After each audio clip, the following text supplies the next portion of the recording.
that we serve an almighty God, and he commands us to care about the nation that we are in. People need to be equipped on how to live out their faith in the public square. Personal faith with Jesus is critical for your own health, but it's also critical for the national health. They really tackle head-on all those really big issues no one wants to talk about. You explained the difference, as you saw, between Aboriginal traditional religion and Christianity, saying they were incompatible. I actually tend to agree with you. We're not hearing this stuff in our churches. The most important thing we can do is to win souls for Jesus Christ. They are cutting to the quick with the Word of God. The second most important thing is to make sure we can still do the first thing.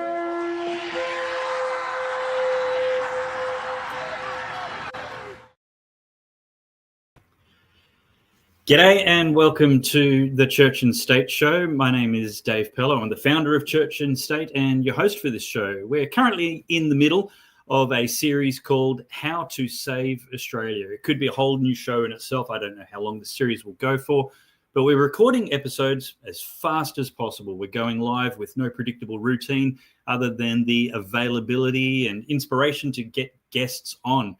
This morning, I had the pleasure of interviewing Senator Leah Blythe from South Australia and talking about things with her. That's 2 in 1 day, but there might be a week where we do nothing while I'm away. I'm going to be away in Adelaide very soon doing the Church and State Adelaide conference. It's called Seeking God for South Australia, and we're teaching South Australians how to vote like Christians. I'm going to be opening the conference with a sermon, a speech called How to Vote Like a Christian.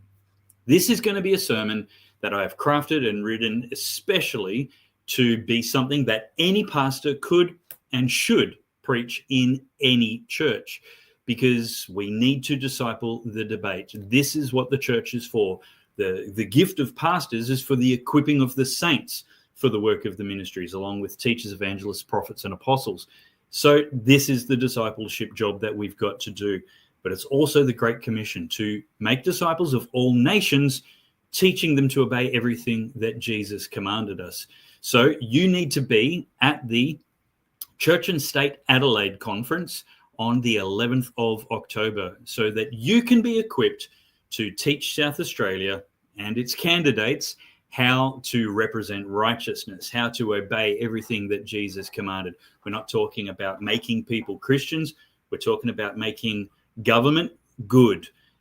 Government exactly what Jesus expects. And that's not even democratic or theocratic or any other system other than just, righteous, true, fair, and merciful. These are the things that God expects from government, and this is how Christians should vote. We're going to have a whole day conference, so make sure you don't miss out on that. If you're in South Australia, jump on the website christiansvote.com.au to get your tickets now. There's not many left.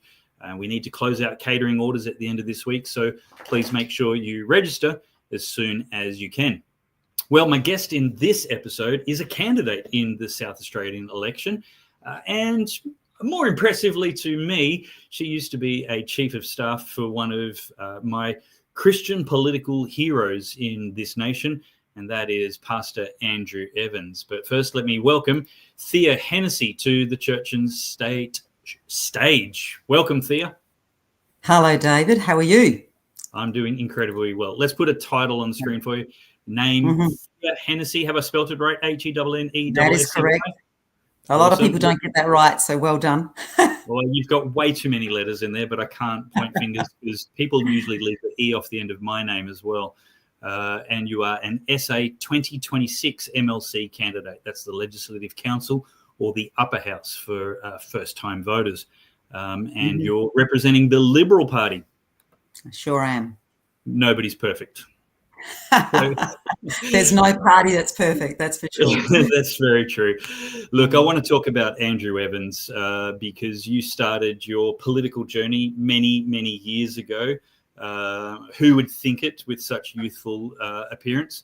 But here's a brief example of I can't remember exactly when in 2017 it was, but it was very early in the Church and State show that I recorded this. It's only a 23-second clip from an hour-long conversation, but please note the first original logo of the Church and State show and my much more youthful appearance. Our job as Christians is to let the light shine but also resist evil. So you're a salt and light.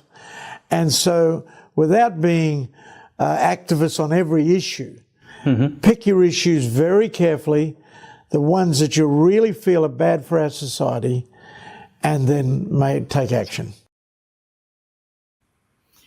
Being salt and light, I mean, that's as simple as it gets. People get all upset and worked up, Thea, about Christians in politics, but trying to give it names like, you're what do they call it? Seven Mountains Mandate and Dominion theology, and it's the Great Commission.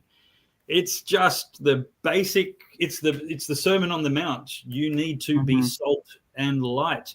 Light illuminates. Jesus said, "Don't hide it. Make it super, super public."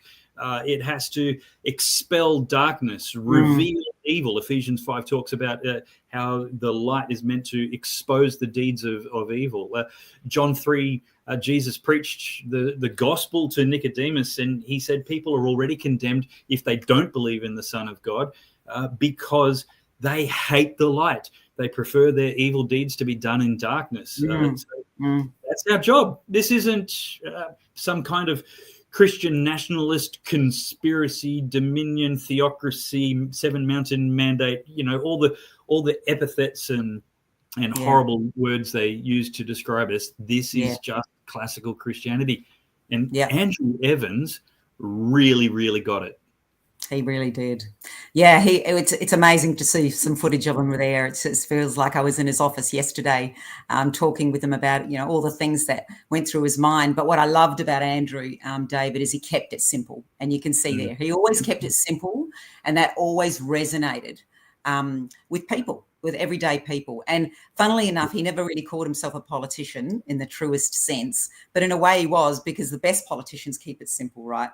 But he always spoke truth, and he did it with respect, and he cut through.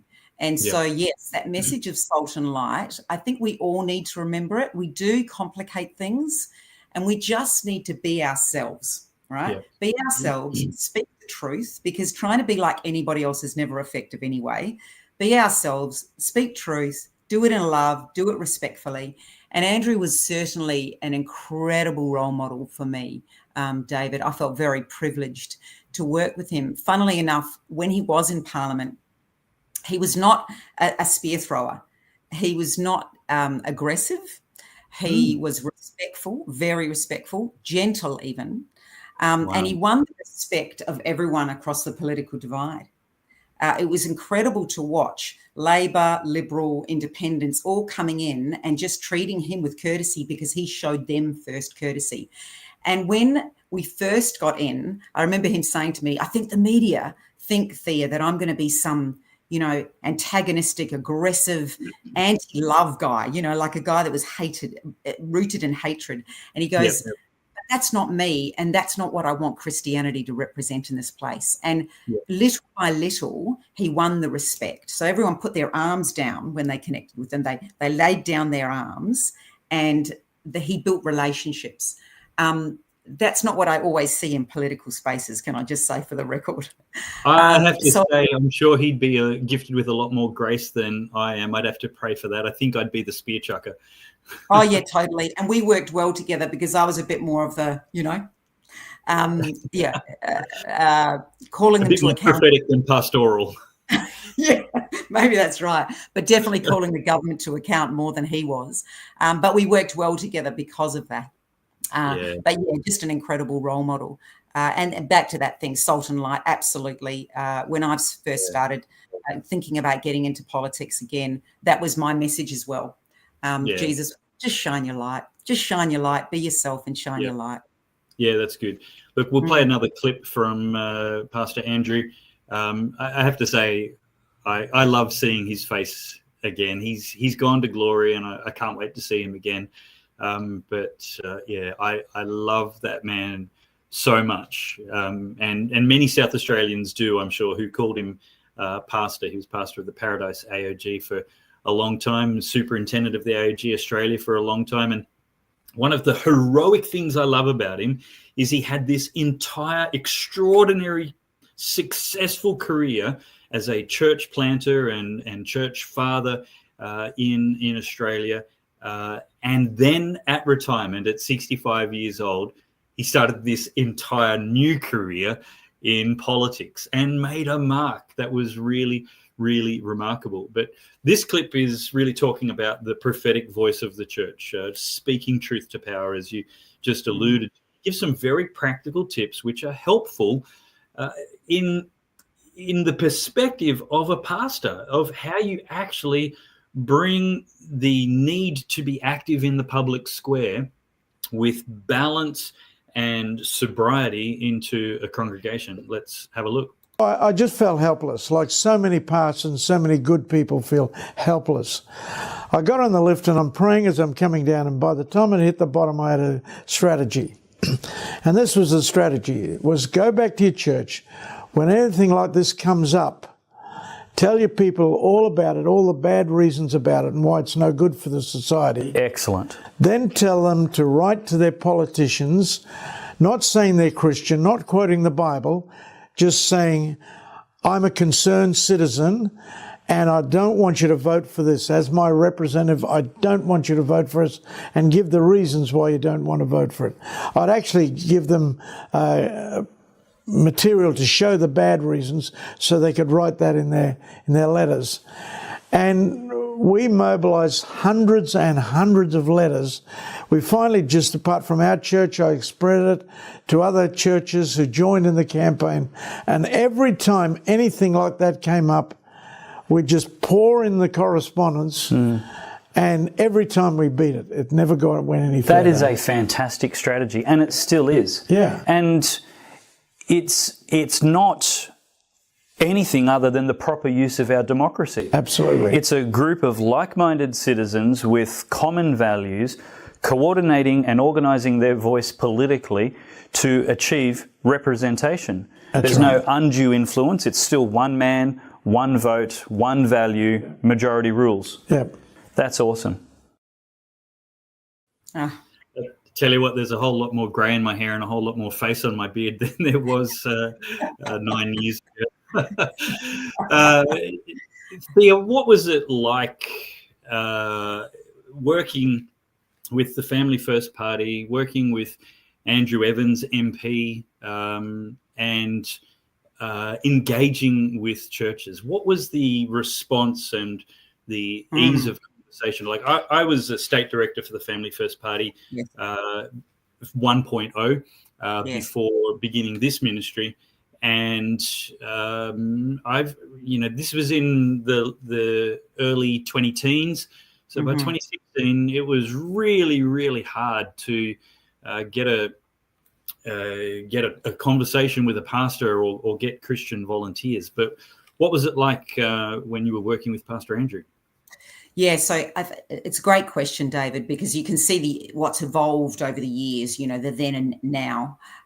Back then, Andrew quite rightly recognised there needed to be a grassroots movement, right? And he was going to do it he was very strategic, like he used the word strategy. He was going to do it through the churches.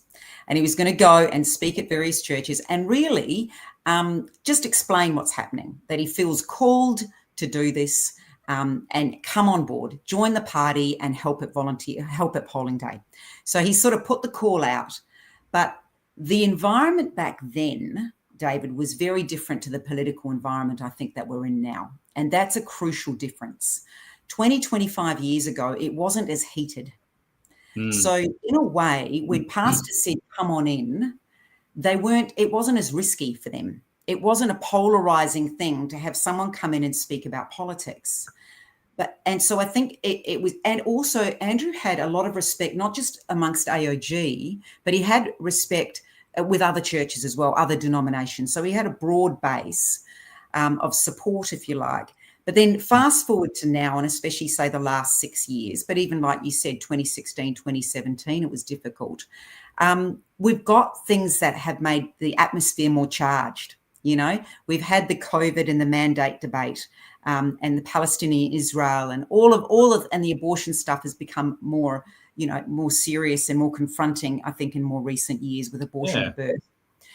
And so when a pastor says yes to someone coming in to speak on these issues now, in a sense, they perceive it to be, I think, more risky, more polarizing.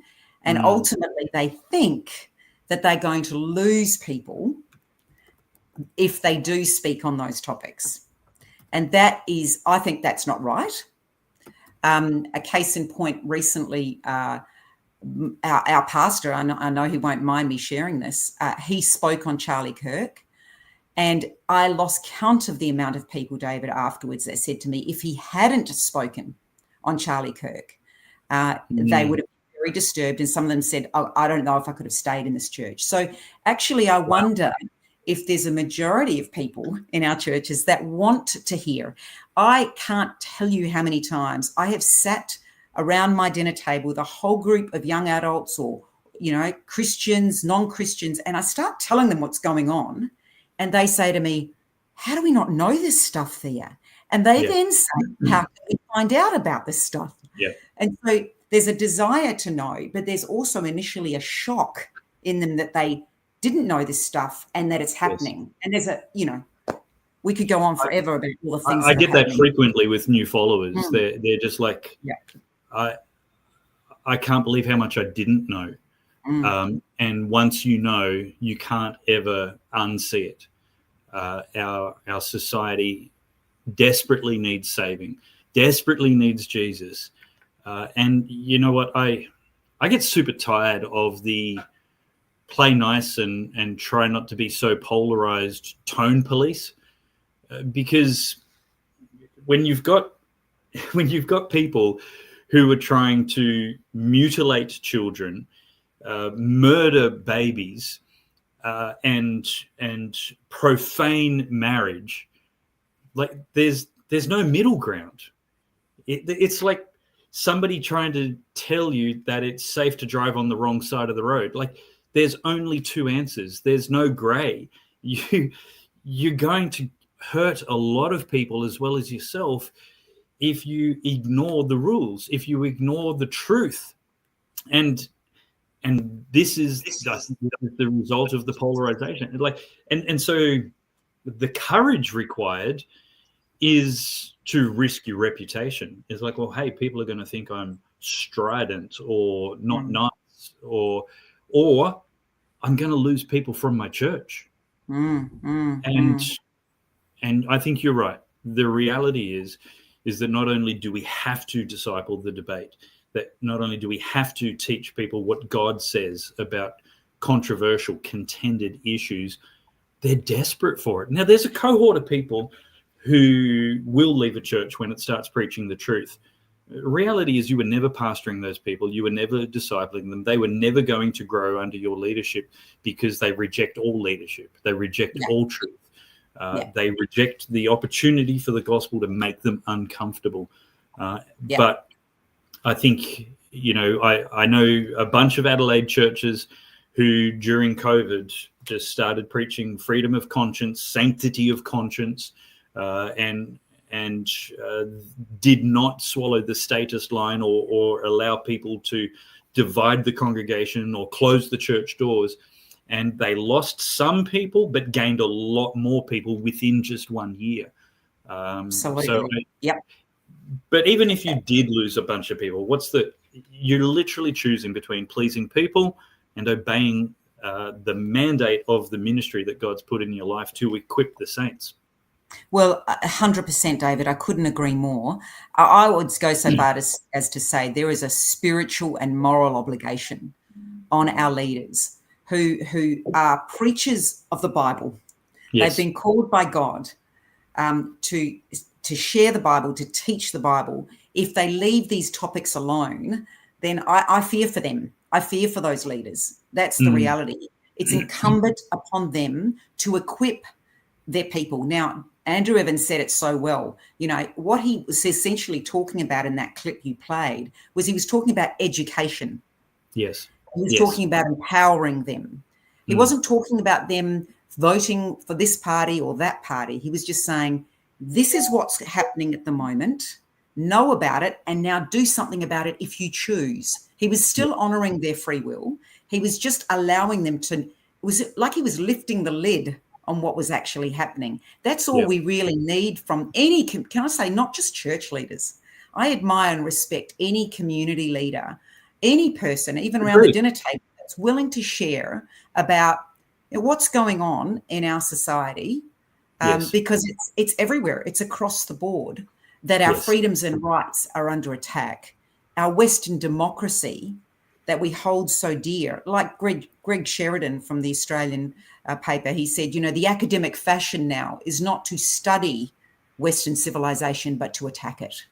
It is under attack, and we need to realise, one, what is it? What's our Western democracy? But two, how is it under attack, and what can we do? Everyone needs to know, not just Christians.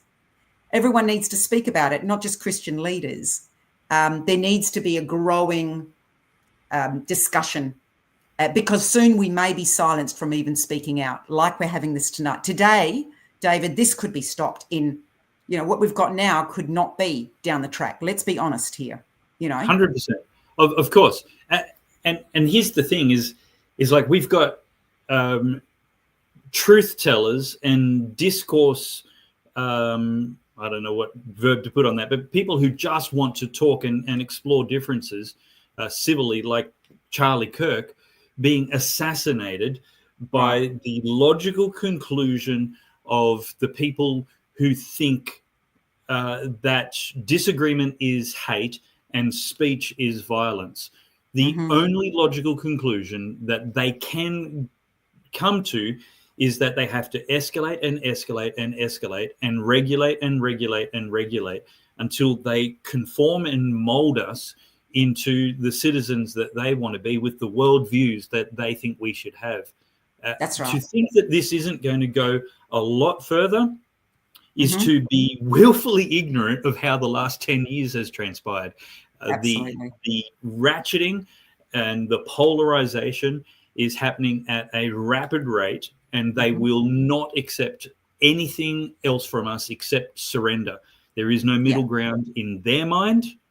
And so we have to be prepared to, as Charlie Kirk says at the beginning of my intro, protect our freedom to do the first thing, which is to win souls for Jesus.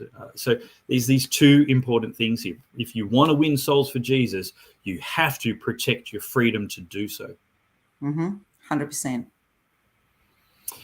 Let's talk about this series of the Church and State show, How to Save Australia.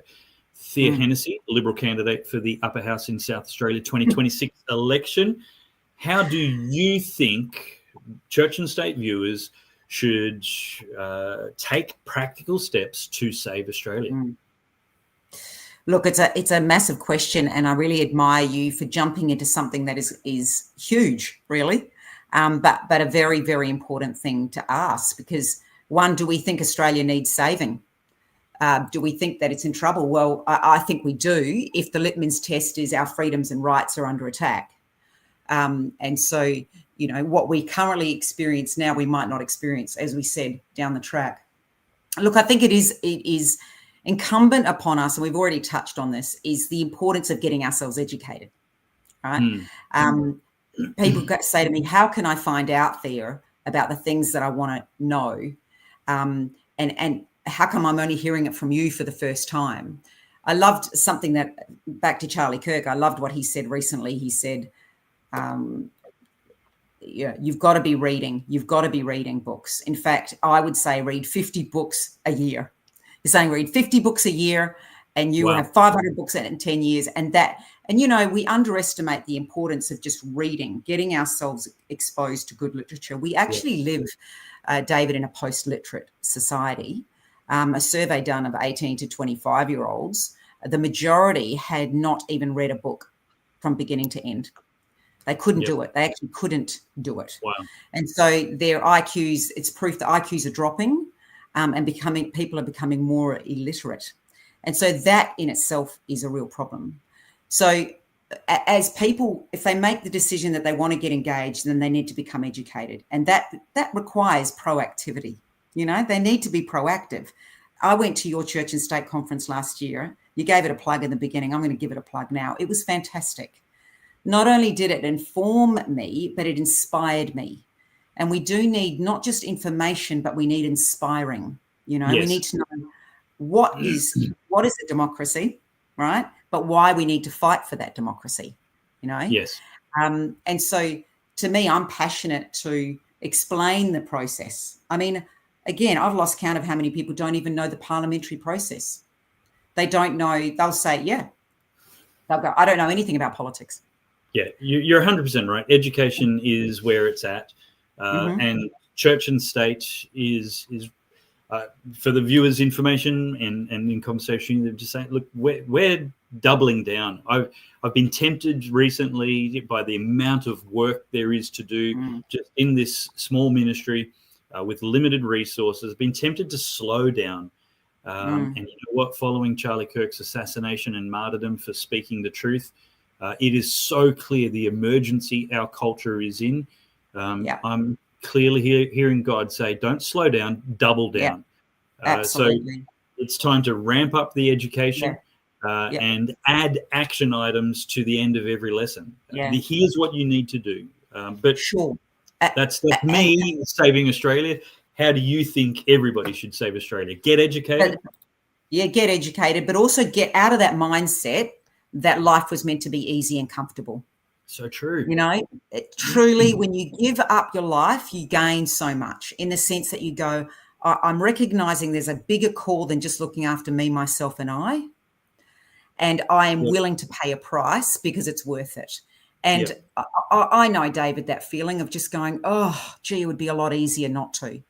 And I have the strong memories of Andrew saying, gee, I was looking forward to retirement. I thought that's it. I've, you know, got my church thing going, you know, built the name for myself, but he couldn't help but ignore, you know, he couldn't ignore the cry of the state and of our country. And I'm the same, you're the same. And I think that, like we said, you can't unsee things, but you also can't unknow things, if you like. Once people know what's going on, and I can just touch on a few things to bring a bit of inspiration if we can do that. I mean, just at the South Australian level, we've got an anti-conversion bill now that has become law. So Malinowskis Labor government introduced that law. Now people go, well, it's not as draconian as New South Wales or Victoria, but I can tell you right now that if you have certain types of conversations with your children, or pastors have certain type of conversations with their congregation around gender, has to reach a certain level of conversation, but it's still in there, you face the possibility of 5 years in jail and $100,000 fine. Now, that is disgraceful. That attacks the freedom of speech, comes right into the dinner table, right? How dare they legislate around family discussions, right? Well, you know what they're legislating against, Thea? I'm going to call a spade a spade. They're legislating against Christianity. They're legislating against classical, historical Christianity. We have been converting people since 33 AD. I am a conversion therapist. If that's what you want to call me to try and insult me and make me feel ashamed of it, bad luck. I'm going to put it on like a badge of honor. I'm a conversion therapist. I believe in converting people from death to life, from damnation to salvation, from confusion to certainty, from deception to truth, from darkness to light. Conversion therapy is what we've been doing for nearly 2,000 years. And Malinowskis better get it through his callous heart that we are not going to disobey it just because they make it illegal here in this election. Yeah, that's right. And interestingly enough, it totally is. It's attacking. It's attacking our faith. Absolutely, it is, and it's having a chilling effect as well, David. Because you know, pastors, parents, whatever. Not that most parents would know about this legislation. I might add, Malinowskis conveniently doesn't allow it to become public knowledge because he knows how much of an outcry it would be across the community, not just with Christians. He knows that it would be an outcry. So he kept it nice and quiet. He was driven by his left-wing ideologues, his far left people in his party to put it through. And people say, oh, Malinowskis is a Conservative Premier. I'm sorry. He's the leader of the Labor Party. He should not be bowing down. If he's the leader, he says no. If he was true conservative, he'd say, no, we're not coming into that space. We let parents be parents. They have their rights, you know, and pastors are allowed to speak biblically. But interestingly enough about the bill, which is extraordinary, is the ultimate conversion practice. Isn't it gender affirming treatment? Isn't it going and having those puberty blockers? Well, guess what? Puberty blockers, cross-sex hormones and surgery. Guess what? The bill specifically exempts that as being a conversion practice. Yep. So it says it's a horrendous bill. Its name is horrendously bigoted against traditional historical Christianity. Yes, it is. It is something that every Christian should be motivated to act on and to seek a candidate to vote for who will promise to repeal that bill. It has to be repealed. It can't be amended because the potential for amendment is exactly why it's so dangerous. If it's only half as bad as Victoria's right now, there is nothing stopping the next government being even more brazen and amending it to give it more teeth. 100%. It's a dangerous thing to exist in any form. Yep, 100%. And it speaks to something of a brazenness and a boldness that if Malinowskis gets in for another term, what next? What next? And when the gender dysphoria inquiry was put forward, now, I'm sorry, but an inquiry is an inquiry. Everyone should be open to an inquiry about gender dysphoria treatments. That was put forward by an independent in the upper house, Frank Pangello. And you know what? Malinowskis said to all of his people, no conscience vote. Now, that is a conscience issue. As soon as he said no conscience vote and he denied his own people the right to support the inquiry, he acted anti-democratic. Yes. Democracy is founded on conscience votes, but less and less we're seeing Labor is not giving their people conscience votes. Liberal Party does, and obviously independents would, but Labor's not. And so that shut the door to a gender dysphoria treatment inquiry. Again, disgraceful. You know, when young people, as young as 12, you know. Yeah, look, it's fantastic that Malinowskis is considered relatively conservative compared to some of the worst options in his party.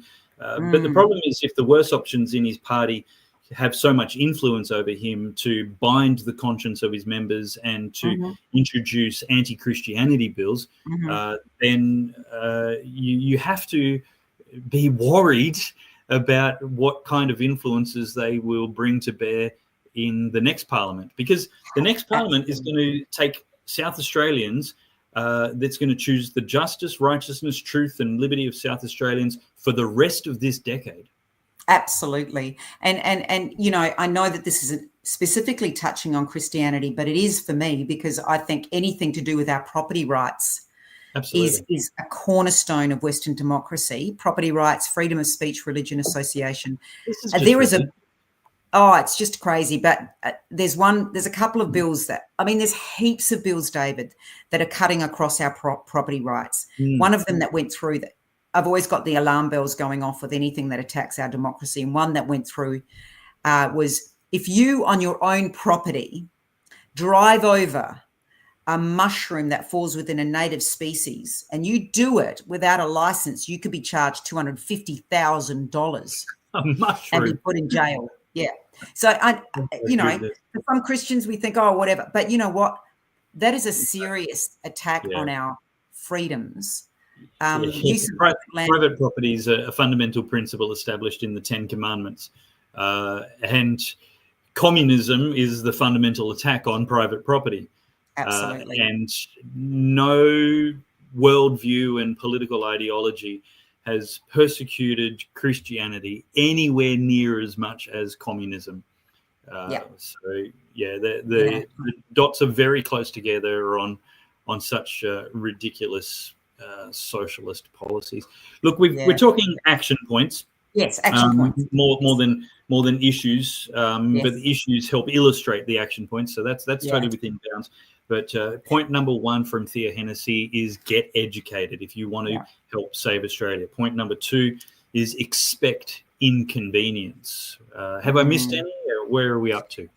Yeah, well, I think then you get some practical things that you can do. Obviously, you sign those petitions whenever they come through. You know, Yep. you attend peaceful protests. If you ever get wind of anything that you know isn't going to be peaceful, don't be attending it, because you immediately the whole protest gets, There is shut no down. right to a destructive, obnoxious protest. The founding fathers in America very well worded their freedom of peaceable assembly. Yes, that's exactly right. And so, join the school board, the local school board. It's not necessarily, you don't have to necessarily go into the stream of politics, but get involved in your school boards, get involved in local council if you feel. Yep. Yeah. Go to the community forums. I've been to many school community forums where my hand goes up, and many times in those meetings, and I've had parents that say to me later, "Oh, Thea, I'm so glad you're at the school because you can be our voice for the school." And I say to them, hang on a second, you've got a voice as well, and I try to inspire them to speak as well. The reality is boldness, we don't get born with huge levels of boldness. Courage is incremental. So it as you step out with one baby step of courage, you'll get that little bit more courageous and another baby step. And then all of a sudden you wake up one day and you think to yourself, how did I get here in terms of what I'm doing now compared to what I was doing 5 years ago? And I think God is really faithful in that if you want to step out in courage and you say, look, God, I want to do this, but give me, treat me gently and give me some opportunities that are, soft and gentle to build my courage. So stepping out. So I've been involved in school boards. I've asked for the curriculums of my children's schools. Yeah, great. They haven't been forthcoming a lot of the time. I've spoken up at board meetings where I've said I'd like to know what my children are being taught in sex education. And they said in the meeting, why would you want to know about that? We don't ask what science is being taught or maths. Why would you want to know about that? Yeah. So local council, join a political party. And, you can choose whichever party most aligns with your values and get involved. Put yourself out there in terms of helping out on election day for the party that you join, or even just be a volunteer, be a friend of the party. You don't have to join the party, but politics is for those who show up. That's one of the oldest sayings, we need to show up. We need to be other, members of a party, actively involved. This is so important, Thea. I mean, we have God-mocking, proud of sin, regressive people showing up when we're not. And they're then the people who get to make the decisions about who the government's going to be, what the laws are going to be, and what freedom we may or may not have. They get to make the decisions because they're the ones turning up.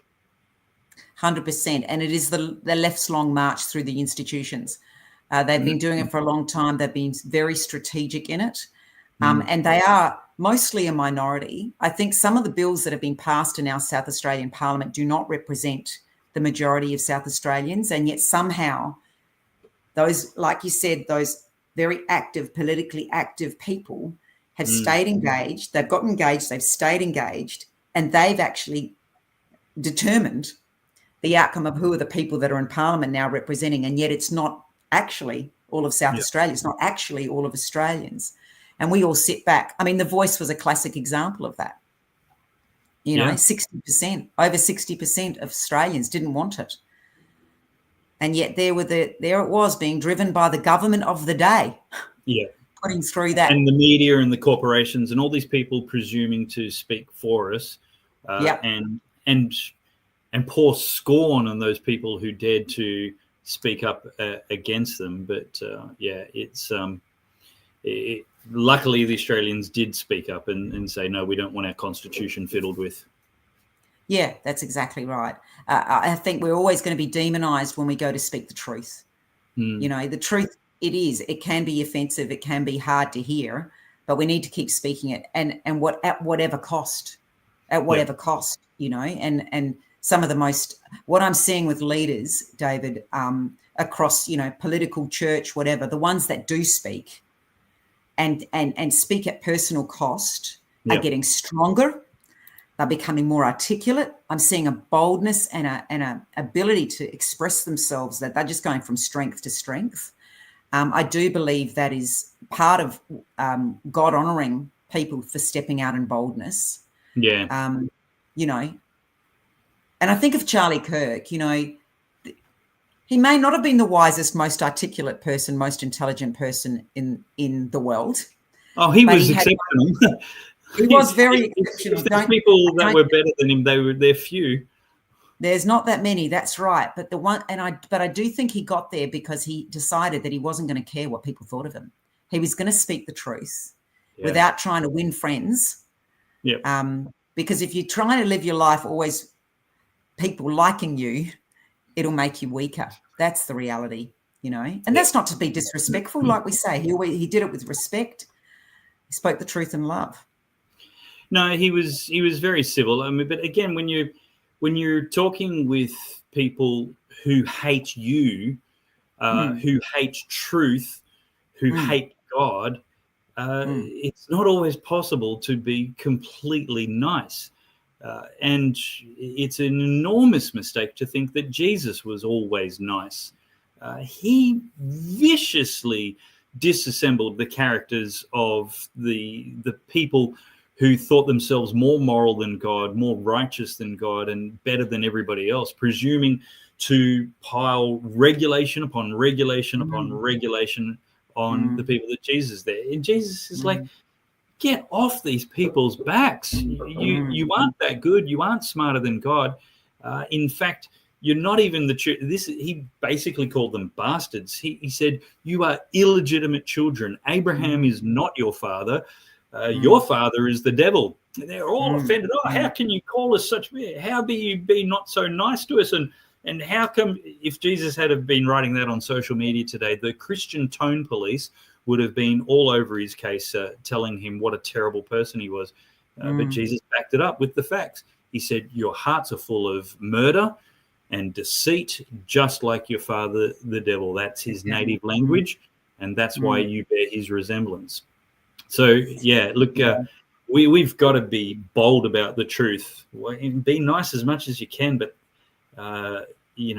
nice at the expense of truth is literally to compromise the gospel and the justice and liberty that God expects us to administrate in government. I always say God doesn't care whether we have a democracy or not. God cares whether we have justice, whatever system of government there is. And in this case, we are the people with the power. We are the people with the ability to save the nation. It does come down to the voters, and that's why we have to get lots of young people into the political parties, all the political parties, especially the political parties with a chance at forming government. And we have to let them be equipped to be salt and light right now, because they are the leaders of today. If they turn up, they're the ones who can promote truth and salt and light and justice in every context where they find themselves, school board and, not just young people, obviously, everybody from every walk of life, both genders and every age. But it's critically important that we simply turn up that we can be involved in saving this nation. Yes. Yeah, look, I've had so many young women, Christians and non-Christians, reach out to me and say, Thea, I really want, I want the mentorship that you bring. And I think that it's incumbent upon us older people to realize that, we've journeyed through some things. We've got a little bit of a political experience. What can we do to invest in the younger generation?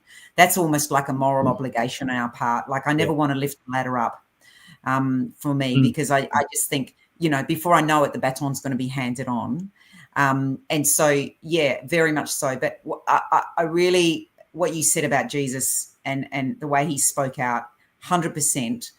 What's interesting about what he did was it was a speaking against the political establishment, wasn't it, of the day in that Jewish culture. The Pharisees were cultural rulers and leaders. Yeah. They were the elite political establishment that was suppressing the masses. They were the minority group that was suppressing the masses. but Jesus spoke common sense and truth. And I have a feeling that, yes, he would have, those words were very confronting, but they would have always been delivered with love. You know, they would have always been spoken. And yet people, but they would have find it harder than most people to project that onto him.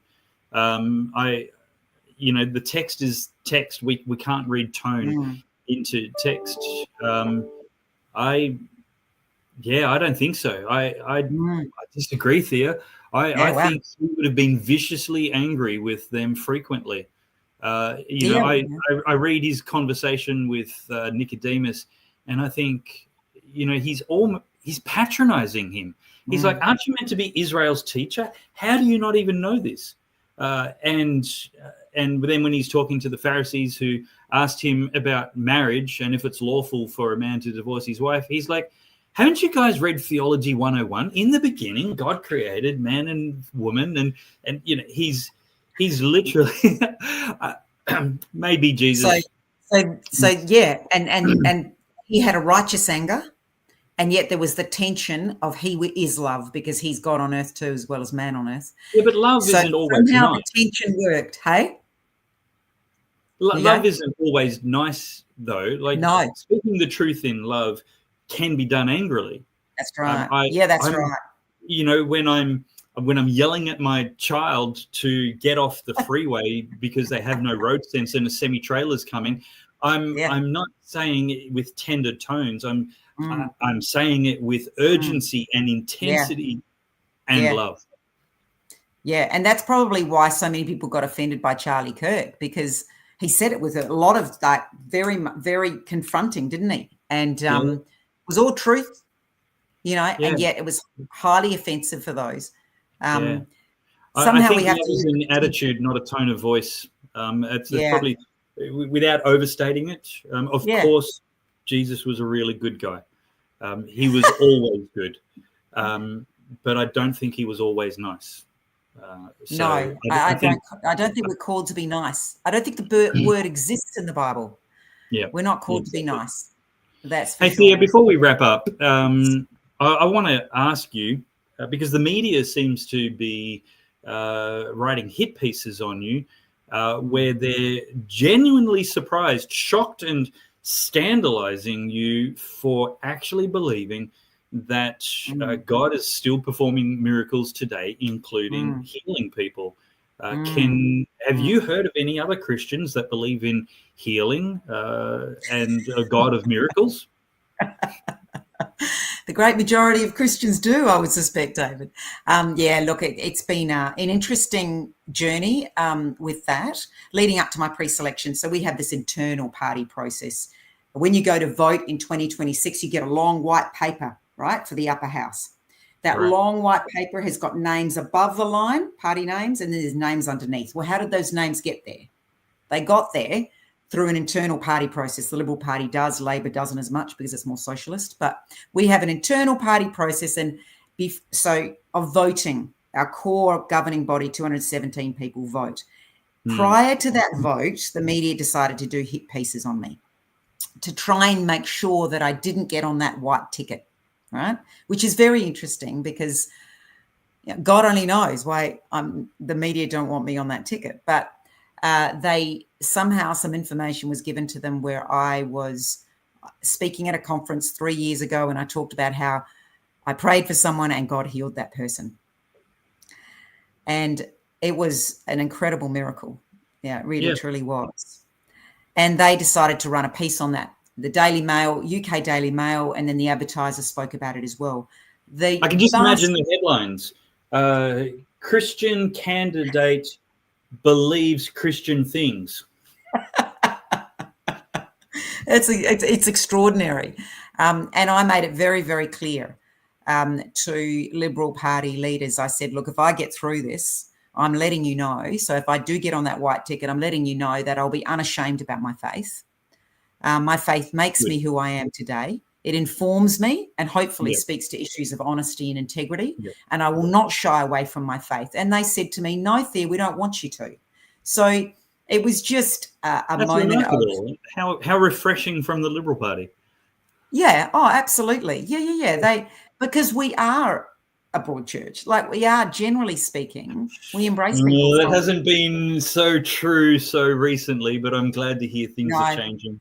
Well, it's my personal experience in if I can be cynical, Thea, my suspicion is that some of your competitors for that upper house ticket were the ones to leak that to the media. But that's just cynicism with no basis in fact. Yeah. Can I say, no, that's fair. It's good for you to raise that. Can I say, when I spoke to senior leadership though, so they may have been some people, who knows, in the party that were of, just runarounds or whatever. But when I spoke to leader, it was like, yep, that's fine. You be you. And I think they know me well enough to know that I'm a very strong person, and I'm going to be who I am. Otherwise, like I said, I'm not. And, like I said in the beginning, we have to be ourselves. If we go, especially into the political space, and be anything but ourselves, we're going to fall apart. Yeah. But what I think is interesting is that was perceived to be a negative thing about me. And maybe it cost me some votes. Maybe it did. But the great majority of people said to me, how is this a negative thing? How is this negative? Like Christians and non-Christians were saying that to me. I don't understand why people why media's gotten into this. Why are they, What they should have done is put your email address there so people could line up and ask for prayer for their sicknesses as well. Well, I can tell you that two of my colleagues who are not Christians said to me, in all seriousness, they said, we have both got allergies, because it was a healing of a serious allergy. Would you pray for us? Praise so, God. Anytime I'll pray for you, no worries. Yeah. Prayer For those works. watching who are God mockers, God haters, Christophobes, yes, we believe the Bible, and yes, a classical, historical, traditional Christian believes the Bible. It's not a collection of metaphors. It's literally God does miracles, and he never changes. The biggest miracle of all is he can convert you, and it's therapeutic, from darkness to life, from condemnation to salvation. So if you want to find out more about that, contact either one of us on our public details. We'd be happy to give you some conversion therapy, the millennia old kind. Thea, let's give you the last word. Is there any final thoughts or encouragements you'd like to offer South Australian voters and viewers right across Australia? I just want to say thank you for engaging today, and don't just give this mental assent or be inspired for a couple of hours, and say, yeah, I know I need to do something, and then get busy and consumed with other things. Because in the meantime, when you're dealing with your day-to-day, which are important things, but in the meantime, bigger issues are happening, and that is our freedom to speak, and our rights are under attack. So stay engaged and act on what you can do now. Act on it. Which one of them would be to go to your conference? Yeah, absolutely. Let's put that banner across the screen one more time. Yeah. You're watching our new series, How to Save Australia. You have a part to play in that. Final seats are now selling to our next conference in Adelaide in just a week. See speakers and topics and times for the conference at christiansvote.com.au. christiansvote.com.au. Thea Hennessey, thank you so much for telling us how to save Australia. Thank you, David. Great to be with you. Let's watch a short clip from Andrew Evans one more time, and that's it for this episode. We'll see you next time. Our job as Christians is to let the light shine, but also resist evil. So you're a salt and light. And so without being activists on every issue, pick your issues very carefully, the ones that you really feel are bad for our society, and then take action.